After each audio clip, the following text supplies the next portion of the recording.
Understanding suicidal thoughts can be a complex and deeply emotional journey. These thoughts are distressing experiences that stem from a combination of biological, psychological, and social factors.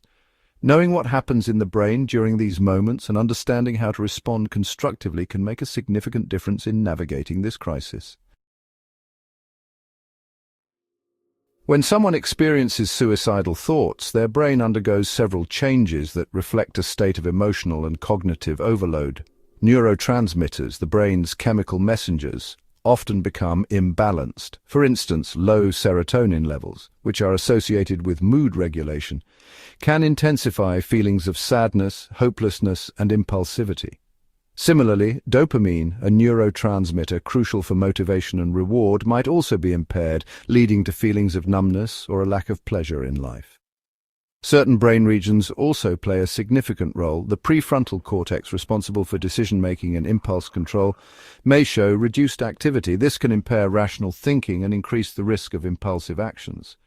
Meanwhile, the amygdala, which processes emotions like fear and despair, often becomes hyperactive, amplifying feelings of emotional pain. Overactivity in the brain's default mode network, which governs self-focused thinking, can lead to rumination, a repetitive cycle of negative thoughts that can feel inescapable. Elevated stress hormones further complicate the picture.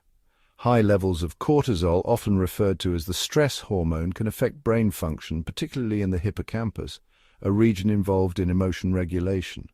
This biochemical storm can exacerbate cognitive distortions, making it difficult to see beyond the immediate crisis.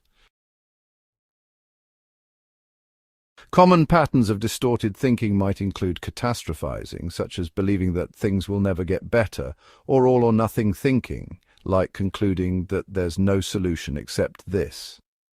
These thoughts are often compounded by underlying mental health disorders such as depression, anxiety, PTSD, or substance abuse, which can alter brain chemistry and structure, making individuals more vulnerable. In moments of crisis, prioritizing safety becomes paramount. This might mean removing access to harmful objects or substances that could be used for self-harm. It's also essential to stay in the company of someone you trust, whether that's a friend, family member, or neighbor. Sharing your feelings with someone who cares about you can help reduce the sense of isolation and create a sense of connection. If you find yourself overwhelmed, consider reaching out for support. Many helplines offer confidential, immediate assistance. In the United States, you can call or text 988 to connect with the Suicide and Crisis Lifeline. Local crisis hotlines and support services in your area can also provide guidance and a listening ear when you need it most. Grounding techniques can be a helpful tool to manage overwhelming emotions. Simple practices like deep breathing, inhaling slowly, holding your breath, and exhaling deliberately can help calm your mind. Engaging your senses by naming 5 things you can see, hear, or feel around you can bring your focus to the present moment. Physical sensations, such as holding an ice cube or taking a cold shower, can also help redirect your focus away from distressing thoughts. Distraction can be another powerful way to shift your attention. Watching a favorite movie or TV show, listening to soothing or uplifting music, or engaging in a creative activity like journaling or drawing can help alleviate the intensity of your emotions. These small actions may not solve the underlying issues, but they can provide relief in the moment.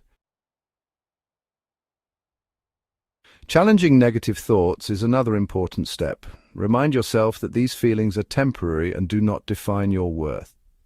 Positive affirmations such as, "I can survive this moment," or "help is available," and "I deserve support" can serve as anchors of hope during difficult times. Focusing on small, manageable goals can also be effective. Instead of trying to solve everything at once, concentrate on getting through the next hour or completing a simple task, such as drinking water, eating a meal, or taking a short walk. These small steps can provide a sense of accomplishment and help you regain a sense of control. Ultimately, seeking professional help is crucial. Even if hospitalization doesn't feel like an immediate option, consider scheduling an appointment with a therapist or counselor. Telehealth services can provide instant support if you're unable to meet in person. If you're not already working with a psychiatrist, reaching out to your primary care provider for a referral is another important step toward receiving the care you need. Remember, suicidal thoughts are a sign of deep emotional pain, but not a reflection of weakness or failure. With the right support, resources, and time, healing is possible. You are not alone, and there are people and services ready to help you through this difficult time. Reaching out for assistance is a courageous and essential step toward recovery and well-being.